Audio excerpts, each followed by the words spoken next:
writers, you're listening to the Kobo Writing Life podcast, where we bring you insights and inspiration for growing your self-publishing business. We're your hosts. I'm Laura, Author Engagement Manager. And I'm Rachel, the Promotion Specialist for KWL. This week, we talked to author Kerrie Droban. Kerrie is an award-winning author and criminal and family attorney residing in Arizona. With numerous appearances and interviews on national television and radio shows, she has established herself as an expert on the pathology of the criminal mind, motorcycle gangs, and a mentor to new and aspiring true crime writers. Her latest book, Aurora, was released this past July. We had such an interesting conversation with Kerrie.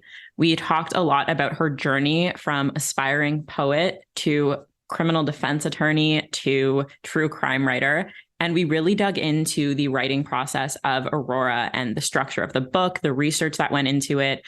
And we also touched on what makes good true crime writing and how fiction writers can utilize the same things that true crime writers do. Before we start this interview, I do just want to let our listeners know a huge content warning on this episode. We do talk a lot about gun violence, mass shootings, and mental health. So if that is not something you are comfortable listening to, I would recommend pausing and waiting until our next episode. But if you are interested in true crime and learning how to write about true crime, I highly recommend listening. And with that, here is our chat with Kerrie. We are joined today by true crime author Kerrie Droban. Kerrie, thank you so much for joining us today. Thank you for having me. It's my pleasure. Can you kind of kick things off by telling our listeners a little bit about yourself? Well, I am an author, true crime author, and also a criminal defense attorney. So that's where I get all my fascination with criminal pathology. It's a good marriage of the two. I've been writing for really most of my life, but I started in poetry and got I know it's a very strange, unorthodox way of getting into true crime, but I did. I studied for many years as a poet and wanted to write poetry until I discovered that you really are a starving artist when you're a poet. So was not going to stay as a poet. And I wound up writing true crime after I became a lawyer, and I was approached to write my very first true crime book by undercover operatives who were involved in a pretty dangerous undercover case involving the Hells Angels. So that's how my career really started and how I launched into this whole ordeal. And I knew nothing about it when I began. I didn't know how to even write true crime. I didn't have a journalist background. So it was an interesting journey, and it definitely had a lot of rewards and pitfalls. So I'm really curious about this start in poetry. What sparked that kind of creative bug in you? I was a senior in college, and I actually, talk about a really roundabout way, I actually had started as a theater major. And so, not also a very difficult career choice, but I wound up starting to write poetry my last semester as a senior in college.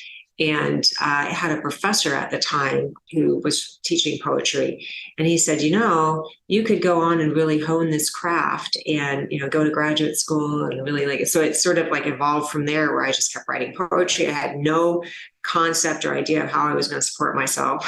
I just kept writing poetry and thinking, okay, this is what you do. You keep going to school. So I figured as long as I could stay in school, I didn't have to worry about what happened after. So I just, stayed for as long as I could, 3 more years studying poetry and loving it. And and I guess I really did hone my craft, and a lot of my writing now reflects a lot of that early practice as a poet. So it wasn't for naught.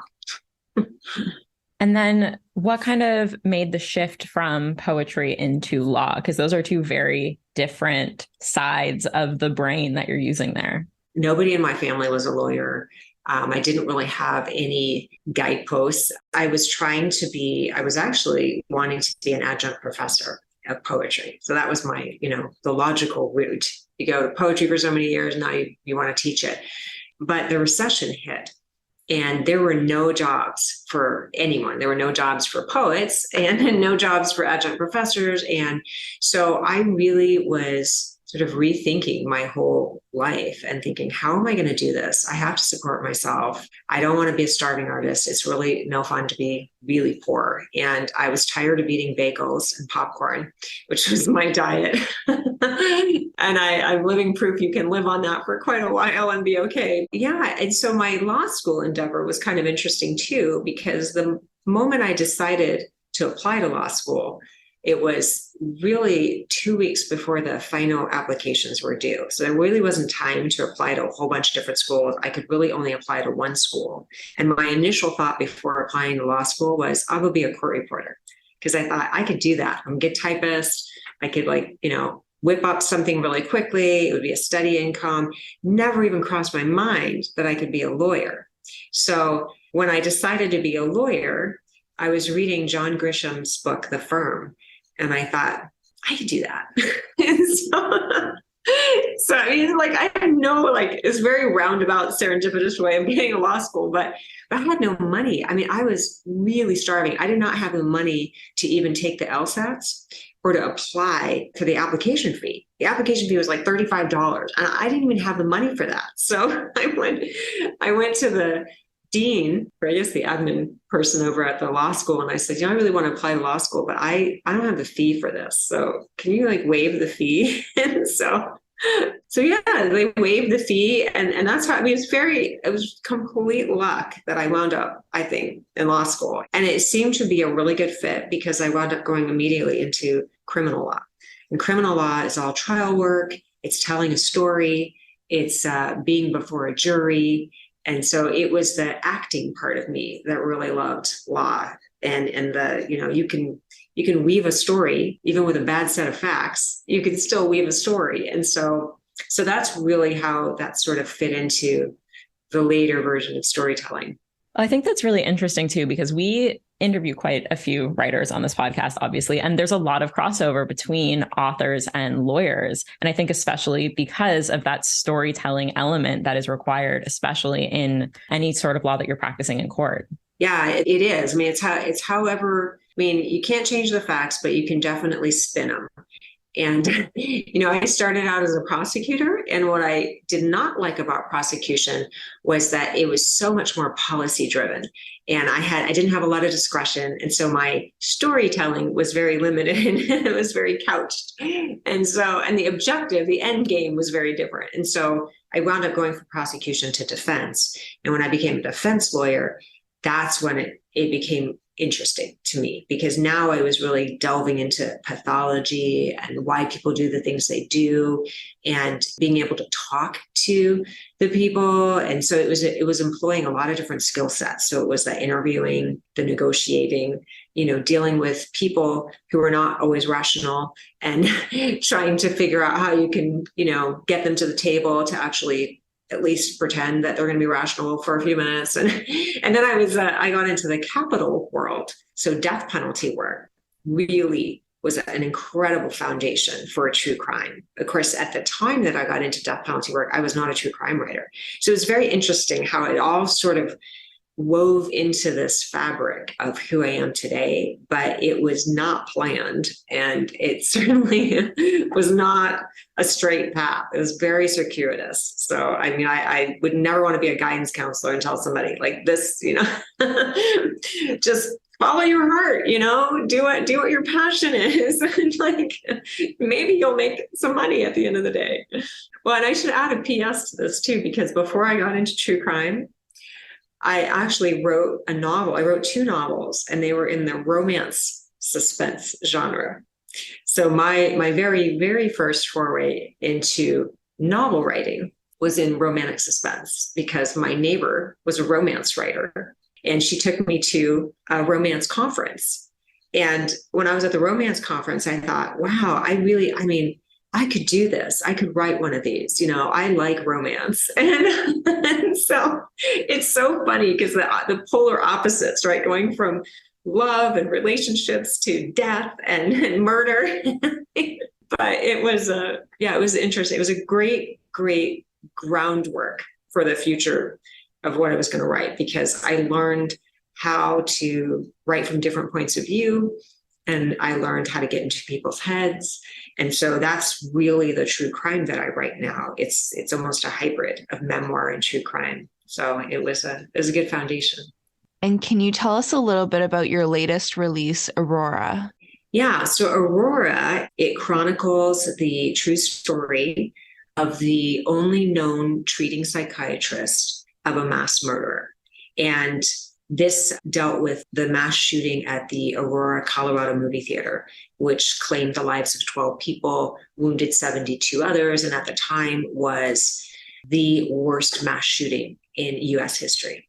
Of course, now it has surpassed that, but at the time, that's what it was. And I was actually approached to write this story. I didn't know any of the players. And when I got the story, it was such an intriguing book and such an intriguing story because it really was about two people.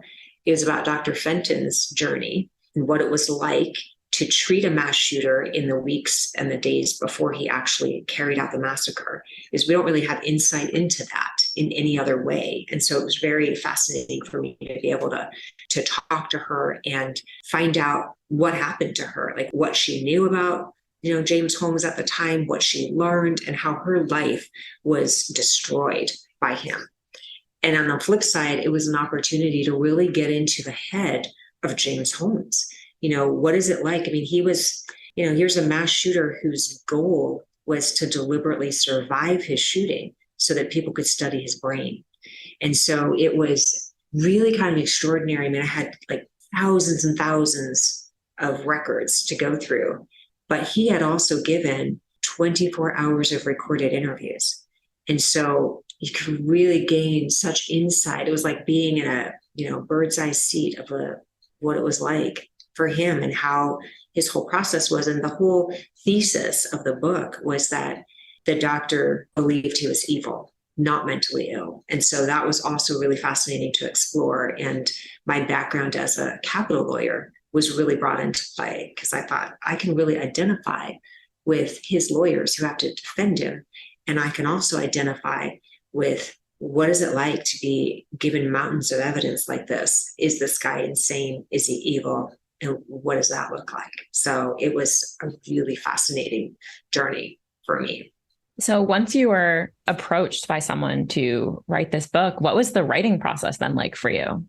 The writing process was very intense. So I was still a full-time lawyer at the time that I got this book. And I think, it was one of those things where ignorance was bliss. I don't think I really understood the ramifications of what was going to happen when I was writing this book, but it took 4 years to write it. And I usually, when I write a book, I'm usually like carving out, okay, 6 months of research, 6 months of writing. This book was very different because I had to gain the trust of Dr. Fenton. I had to interview her, get to know her. I traveled to her place where she's at now to interview her and get to know her friends and try to get some insight into who she was. And that took time. And every one of my books, it takes time to build that rapport. But it was an interesting process because not only was I interviewing a woman who, brilliant, super like top percent of her profession, psychiatrist, I had to learn the language of it, like what does it mean? It's like learning a whole new process. Like, how do I get into her head and be her and know all of this information and get it right? Because God forbid, I don't want to, say something that makes her look like less intelligent than she is. So it was a very interesting process. She and I became very good friends. We're still friends now, but it was, during the writing of it, I became aware in many respects of how similar we were just in the way that we were feeling about things. Not that I've ever been outed by somebody the way she has, but just the idea of what she went through, where she had to live in undercover. She had to go into hiding. She had to have a new identity. She received death threats and what that was like. And so a lot of the book was the trial. And so I really related to that part too. Like I already knew that language. I knew what it was like for her to go through mock trials and depositions and what was it like for her to testify and have snipers on the rooftop, and so it was just an extraordinary process. But I will say what I was not prepared for in writing that book was the trauma, the ripple effect of that trauma. So not only was I experiencing it through her eyes, I was in James Holmes's head, his mindset, like what was he thinking? This diabolical, really I call him the American Psycho. He really was that dangerous and scary and brilliant. And so to be into those two heads was something. But then to do the trial scenes where I'm hearing from the survivors and from the first responders and from the, reading up on what happened to the lawyers in the case, I really started to feel like this is almost like life imitating art, because I'm now traumatized, like I'm now living this and writing it. And there were times where I would have to walk away from the computer because I was crying. I was that moved and that distraught by what this person had done. And it was the first time where I couldn't really take a back seat as the writer. I was actually in it and living it and feeling what they were feeling. And it made me realize the power of her story and the reason that she really needed to come out of hiding in order to tell it, because it really tells the story of how whole communities are impacted by this kind of trauma. And it became very, very real. And so I think it really took a long time for me to come out of that fog. And when it comes to like all of those deep emotions that you're feeling, how much pressure did you feel to convey those emotions on the page? And how much did you decide to hold back so as to not share too much with the reader? That was an interesting dance, because I really felt like I had a good sense of who Dr. Fenton was. And she was a very private person, very reserved, very, as I said, very intelligent, and still a practicing psychiatrist.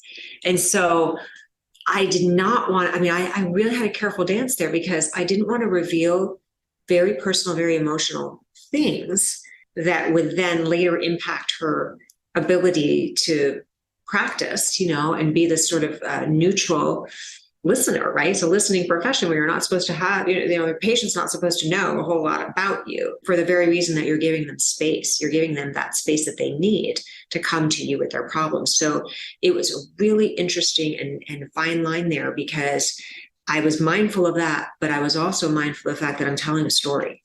And I want people, and I think she wanted people to know what she experienced and what she was feeling, and all of that trauma and fear and living in that sort of, she had a gag order on her for 3 years, so she couldn't even defend herself. Like, what is it like to have the whole world hate you, to have death threats, to have your, to not be able to go back to your house, to even feed your cats, because the media has descended on the house. And so I tried, the first time I wrote this, I tried writing in third person. And it wasn't working in third person because it wasn't immediate. People were not getting that feeling, and they were not in that space with her. And so then I had to flip it and rewrite it. And I wrote it in first person. And so it was a monumental task, because in first person, you're in deep point of view, and you want the reader to feel everything that the person is feeling. And so I had to go 100% into it and really kind of layer out there. And it was a hard decision, but I don't think that it would have been possible had I not really established that kind of rapport with her and that kind of trust, to the point where we were friends and she trusted me to capture her authentically. And I'm happy to say that I think she's very happy with the way that the book came out, because that was my goal, is to let's tell a gripping, very important story. Let's tell it the right way. Let's tell it to where you are your most authentic self, because this is now your voice and your chance to say something about what happened. And so it really was a struggle. And I think that I've had that in a few of my books, where it's, how deep do I go? But I have found that it's almost impossible to write a book and have it resonate that way, like have it really be that person's story, if you're not going to go really deep point of view. And so that was a decision I made, but man, it was a lot of rewriting. I actually wanted to ask you a bit about the POV of the book, because it's almost structured like it's a dual POV story. And you're kind of, like you mentioned, in Dr. Fenton's head, but also there's the James Holmes of it all. How did that structure come about? Was it a lot of rewriting, or did you know off the bat you kind of wanted to swap between the two? I think I knew right away that I was going to have to swap between the two because it was a very important story piece. Because it really is two stories. I mean, Dr. Fenton's story was, what did she know? What did she know about Holmes in the 6 sessions that she was with him? And the whole point is that psychiatrists only know as much as their client reveals. And that was her whole point, is that she didn't know what Holmes was doing.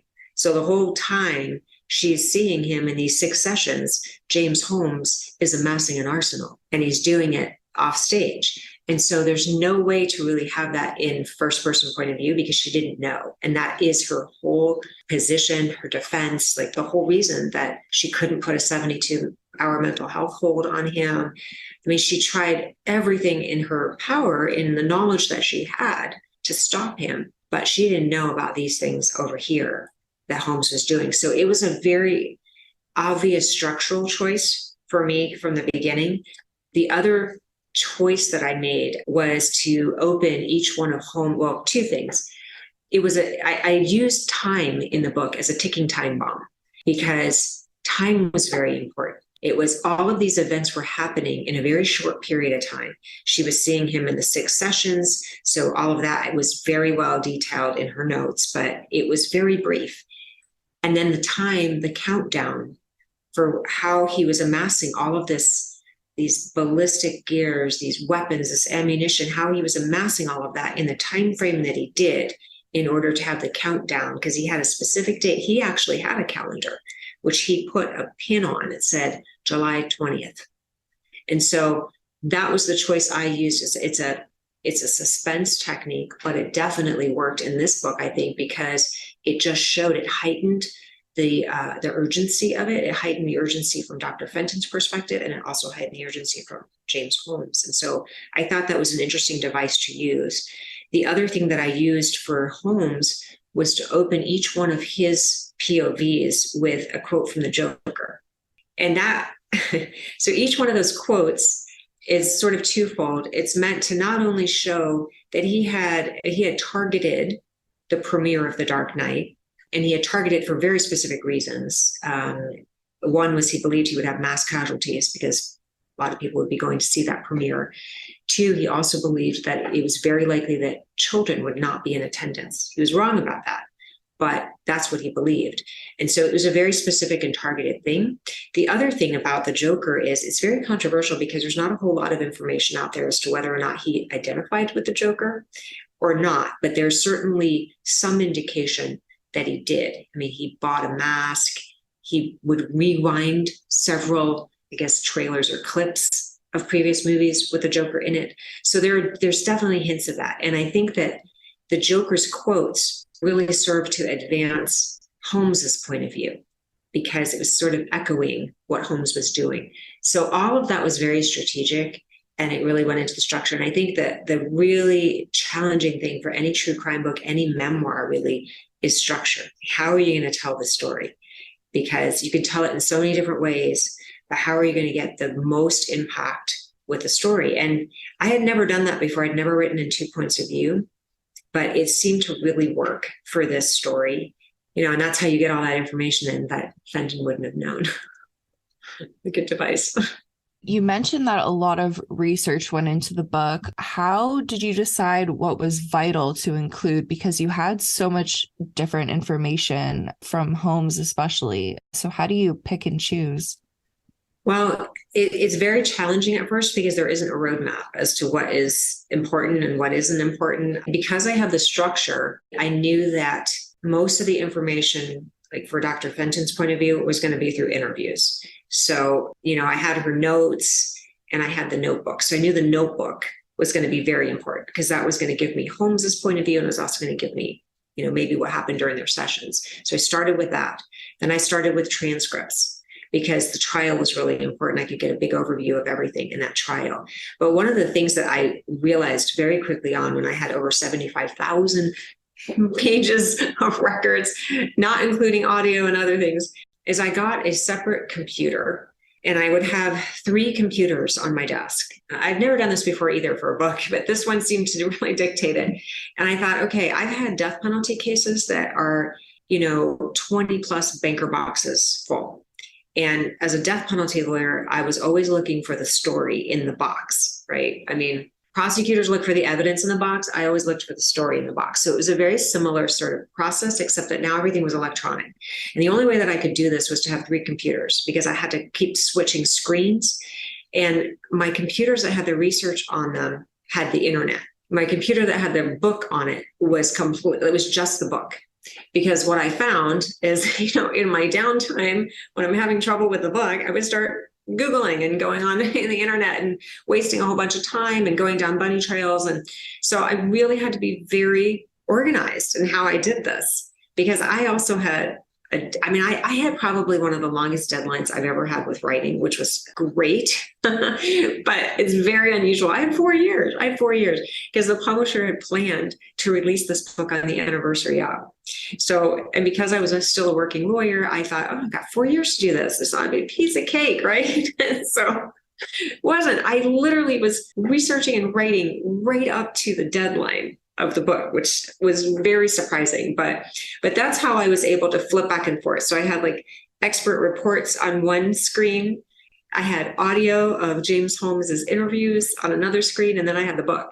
I would flip back and forth. And the maddening part about this whole thing was very much like a research paper, is you have to keep track of where these quotes and references and all these things are coming from. So that was tricky too, just to make sure that I had footnotes in different places. So I also had a manuscript. It's a very long answer to your question, but I also had a manuscript that had all the footnotes in it. So there were 2 manuscripts, like one had no footnotes and one had all the footnotes, because I knew what was coming at the end of the day. It was like I was going to have to write endnotes in this thing and I was going to be screwed. So those were the document part. But then I also had a multitude of research books that I researched for all of the mass shooting cases that are, referenced in there. And I was researching Virginia Tech mass shooting, for example. I mean, I had like a ton of articles and hardcover books and also Kindle books. And probably your listeners are thinking they're never going to write true crime because it's like, it is a massive undertaking. But I loved it. I found it all so fascinating that for me, it was just like a passion. I would sit down and just get lost in the material. So it was fun. And you mentioned you were still a practicing lawyer during these 4 years. How did you balance all of this in your schedule and in your brain as well? Yeah, it was crazy. So it was an incredible balancing act, because during this whole thing, I was also going through a divorce. So I was going through a divorce. I mean, it's like, let's just throw everything at me at once. I'm like, I was going through a divorce and all of the trappings that come with that. And I was having to, it's funny, I have a client that told me this once, where it's a death row client, and he would say, I got to get my head in the box. And I always thought that was such an interesting phrase. And it stayed with me because I would repeat that several times, during the course of writing this, which is get your head in the box, get your head in the gear. So I really couldn't divide my time as far as like practicing law half the day and writing the next half. I had to designate days where the book was taking precedence and the cases were, I would look at what was absolutely due and put it on a burner. Like I would say, okay, how long is it going to take me to write this brief? 2 days. Okay, how long is it going to take me to read the transcripts that I need to write this brief? And so I would schedule that. So everything is very scheduled. And I always looked at writing. I still look at writing as a habit. It is a habit. And so if I had a schedule of when I was going to do something, it was like going to a job. I mean, I wasn't calling in sick unless I, got COVID. Let's not forget COVID went on during this too. So, I would say to myself, okay, I'm showing up today. I'm going to write. And I have a habitual schedule where I get up at 4 a.m, almost on a daily basis. It's just something that was ingrained in me from a long time ago. Before Aurora, I would oftentimes be writing. I probably shouldn't even say this, but I would be writing in court while waiting for my case to be called, because they called it the rocket docket. So you'd be sitting in court just wasting time. I literally couldn't stand it. I would show up at 8 o'clock and my case wouldn't get called till 11. Maybe the client would bench warrant and I'd be out there all morning, and doing nothing. And so I wound up training my brain to be able to shut off what was going on in the courtroom, not during my case, but, shut off everything else that was going off and be able to really get laser focused and start writing. So I would either be writing or researching while I was sitting in court, waiting for my case to be called. So I started to train myself very early on. I thought if I got up at 4 a.m, I would have 3 whole hours to myself to be able to do something without any interruptions, because by 7 a.m., I was getting kids ready for school. I was getting myself ready for court, and I was in my head in the box in court. So I would train myself. And so depending on the kind of book I was writing or the case I was dealing with, sometimes that 4 a.m. turned into 4 a.m. to noon. And that's a lot of writing time. And so if you make that a habit, you can accomplish it. You can keep going. So I would just do that. I would reverse my hours and be able to be present for my cases, present for my kids, probably not present for my marriage, which is why I was divorced, but I prioritized. So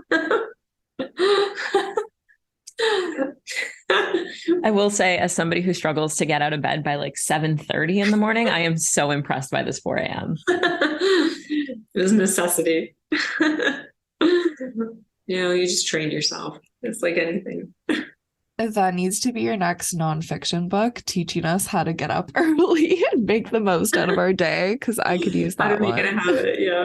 I know. Well, it's funny because I would run into colleagues. I had a couple colleagues that were trying to write books, and they would always say to me, well, I don't know how you have time. I'm going to probably write my book when I retire.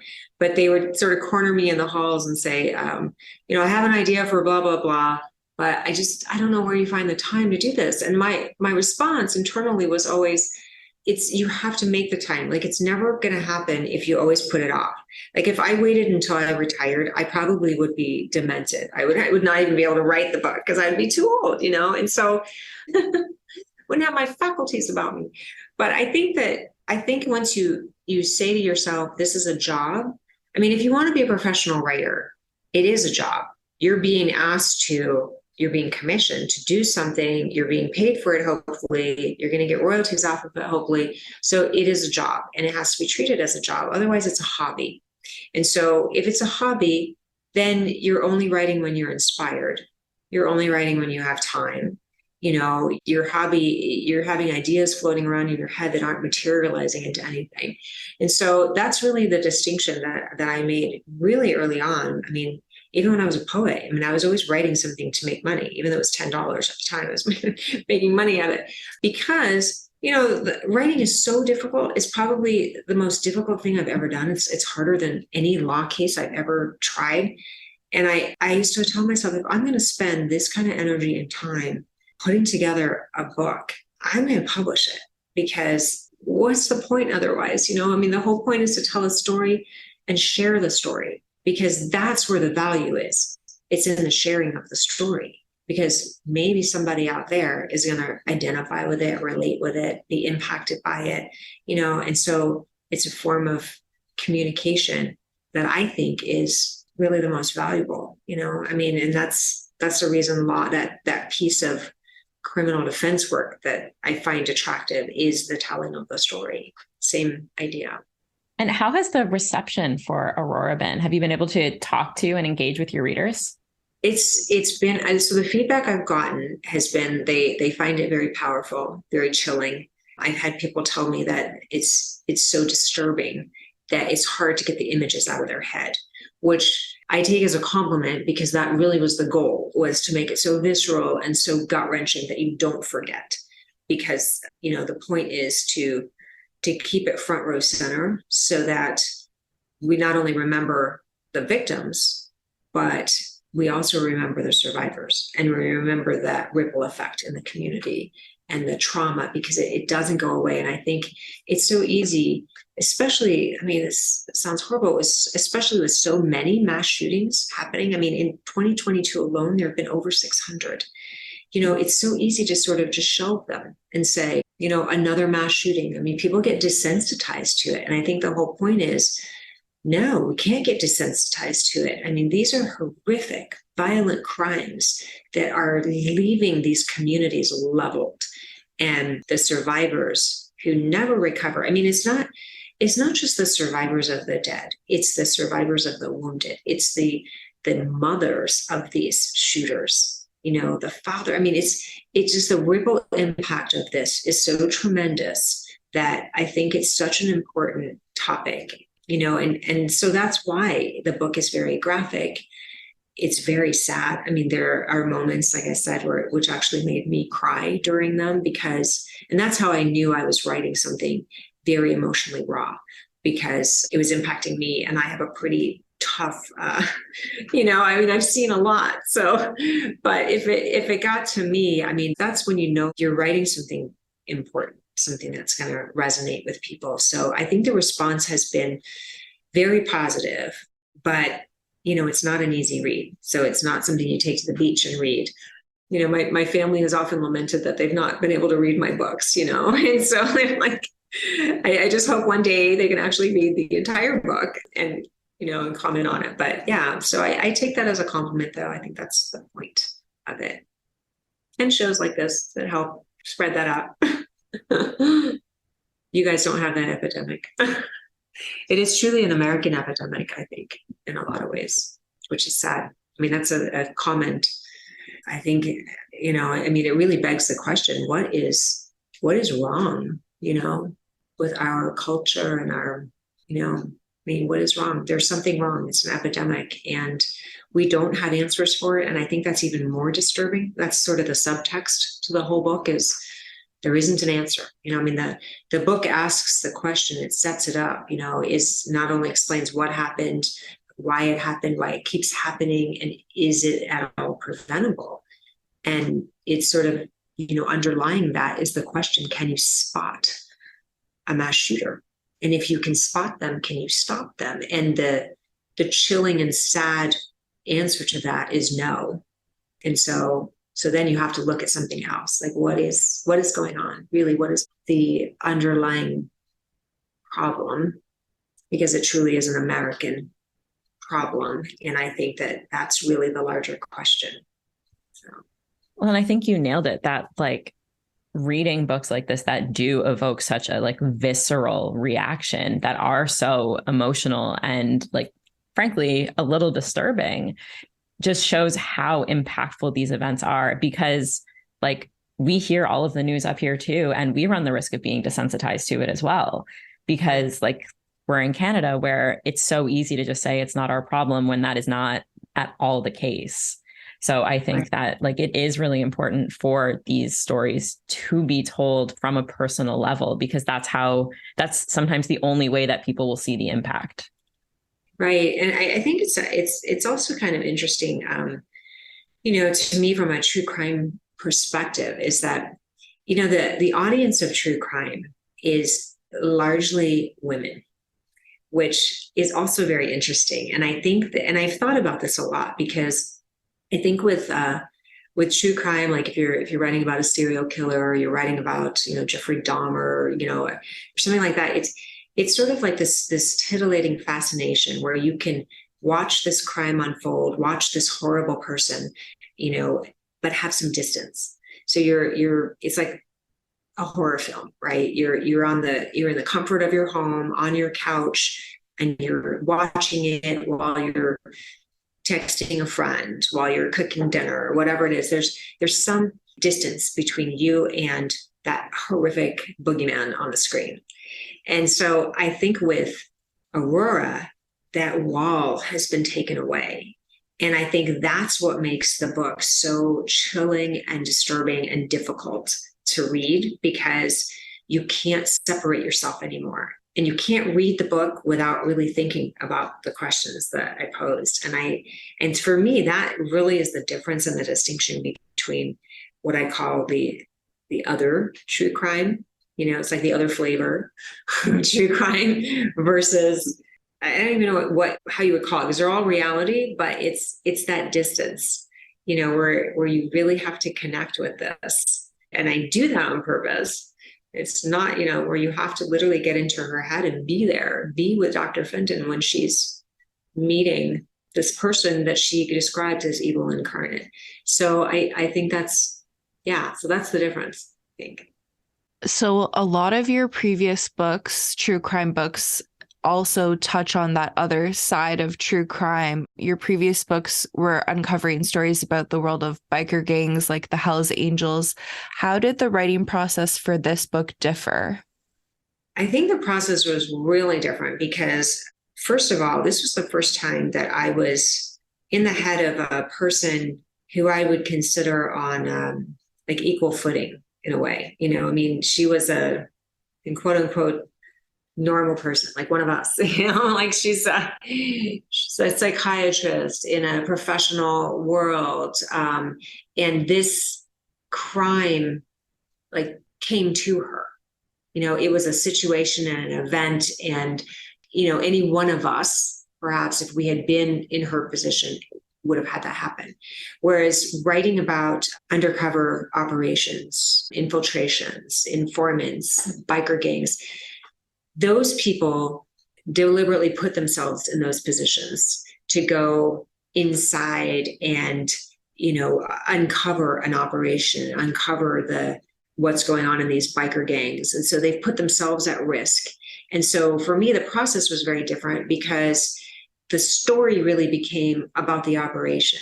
It became about what was it like for this infiltrator to go in and kind of, become a made member of a particular biker gang. And what did that look like? And all of the things that happened to him and then kind of disclosing or revealing what these biker gangs were like. And so it's that subculture that lives, under the radar and what's it like. And so it was very interesting for me from that perspective because, they're like the mafia on wheels and people are fascinated by the mafia and by subcultures. And so it's a very different experience. And so this one, Aurora, was way more visceral, way more immediate because I could relate, I could identify, particularly being a capital defense lawyer and thinking, oh my God, I could represent somebody like Holmes. I probably have, not to that level or that scale, but, I relate, this is my wheelhouse of pathology. So it was very, very different experience. And I think that's why it impacted me so greatly. And the fact that she was a woman, and this was the first time I was actually writing about, a woman, like a person who could be a colleague, a professional on my level. So it was interesting in that respect. And I imagine you have to conduct a lot of interviews with interesting people during your writing process for these books. How do you contact these sources and what is that process like? So for every book, contacting sources is very different. I would say, in the biker books, it's really challenging because they're all different. So in the last Chicago Boss, for example, it was predominantly interviews that I had with Big Pete, who was the boss of the Chicago Outlaws. And he was an incredibly funny, charismatic, entertaining storyteller himself. And so we would have a standing date every Sunday where we would speak on the phone for 3 hours. I would record it. And this went on for almost a year where we would just, talk and he would regale me with all kinds of really hilarious stories. And I would, he was easy because he was such a good storyteller. Whereas on the other hand, if you have somebody who doesn't talk very much, doesn't provide a lot of detail, it's really challenging because then I have to get corroborating sources. And so with writing about the undercover operations, those were very tricky. In fact, I have a whole workshop on what it was like to write true crime. It's on my website on kerriedroban.com if anybody's really interested in that process. But it is a very involved, how do you become sort of a hybrid journalist? Because that's really what it involved for me, because you only get one shot sometimes in interviewing people that are going south on you really quickly or don't want to be taped. And I had that come up a lot where, these biker gangs, they don't like to be recorded because that's how the FBI catches them and things. So, so that was kind of tricky too. I wrote one book almost entirely on sticky notes. So that I was then, because I was sitting in my closet at 4 a.m. trying to interview this person and writing things down on sticky notes that I knew I was going to have to mishmash later on some kind of, so every book has been different. And a lot of it is really just building that trust and rapport and showing them that, I can do this. I'm sensitive enough to do this. And each book is sort of built on the next one. And that's how I've gotten those books. So the very first biker book was very challenging, but the second one, they had read the first one. And so it kind of came out of that, and it just sort of organically evolved. And you touched on your writing workshop for true crime. Is there one piece of advice, without giving the whole workshop away, that you would give authors who are interested in writing true crime? Yeah, I think that you have to have realistic expectations. It's not there's a lot of, I guess, what I would call false starts. I guess the biggest piece of advice I would get is to get the story quickly, like within the first 2 to 3 months of getting that story, because sources will go south. They won't want to be interviewed. They will lose interest quickly in the book. So get the interviews done fast, right off the bat, and have that, and then have something in writing, whether it's an email confirmation and I learned this the hard way. I didn't have a mentor. So a lot of these things I learned were by trial and error, where I incorporated some of my lawyer skills, nothing on the phone. Got to record everything in writing. Those are some of the things that are just like basics, but get the story quickly, and do not expect to, I guess, get paid a lot right out of the gate. That's the big deal. That's sort of the big thing. And I guess expect too that you're going to have some media interest. So you have to be comfortable with that, because a lot of these cases, they've either been in the media or there's lots of follow-up articles on them, and people are interested in that. And so you have to be ready for that piece of it, like talking about it a lot. Along the same lines, a lot of our listeners are authors of like thrillers and mysteries, the more fictional side of crime, if you will. Is there anything that fiction crime writers can learn from true crime? Oh, absolutely. I think there are a lot of the same techniques, certainly the same. You still have to do the same amount of research, even if you're writing fictional characters. So you want to research. I would recommend, I think if people haven't done this, it'd probably be very beneficial to go and court watch, to go sit in the courtroom, get the feel and the vibe of what it's like to have a trial go. I wouldn't recommend watching the entire thing because that's incredibly boring, but just designate like a couple of hours just to go get the vibe of what it's like to be in the courtroom, watching the testimony, because it's not what it is on television. And I think that it's a big misnomer if they start to write as if they've just watched a show of Law and Order, because it's not the same. But I think that, I think there are many, many crossover similarities. There's still the same amount of research, same amount of, how the structure of the story, the point of view, dialogue. I incorporate a lot of the same components in that, because I think mine has been described as narrative nonfiction. So, I think, I don't see a whole lot of difference, honestly, between the two genres. And what are you working on next? What's your next project? So I am working on another really interesting book that deals with a lot of very dark and creepy pathology. I can't give a whole lot of details on it, but it's definitely in the wheelhouse of Aurora.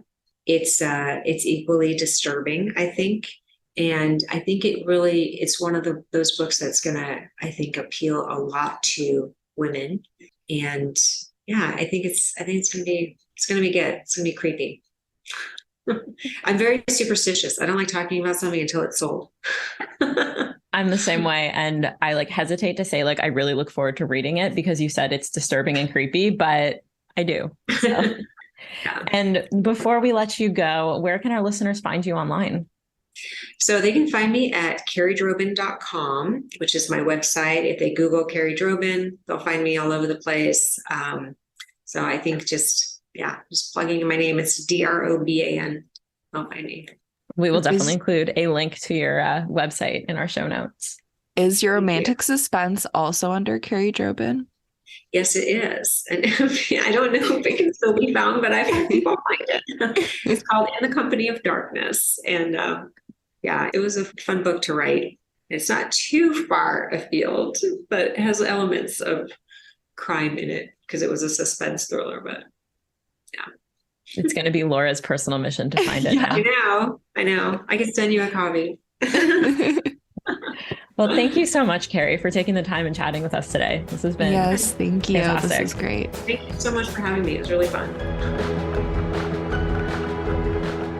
Thank you for listening to the Kobo Writing Life podcast. If you're interested in picking up Kerrie's books or checking out her true crime writing workshop, we will include links in our show notes. And if you are enjoying this podcast, please be sure to rate, review, and subscribe. And if you're looking for more tips on growing your self-publishing business, you can find us at kobowritinglife.com. And be sure you are following us on all social platforms. We are at Kobo Writing Life on Facebook and Twitter, and at kobo.writing.life on Instagram.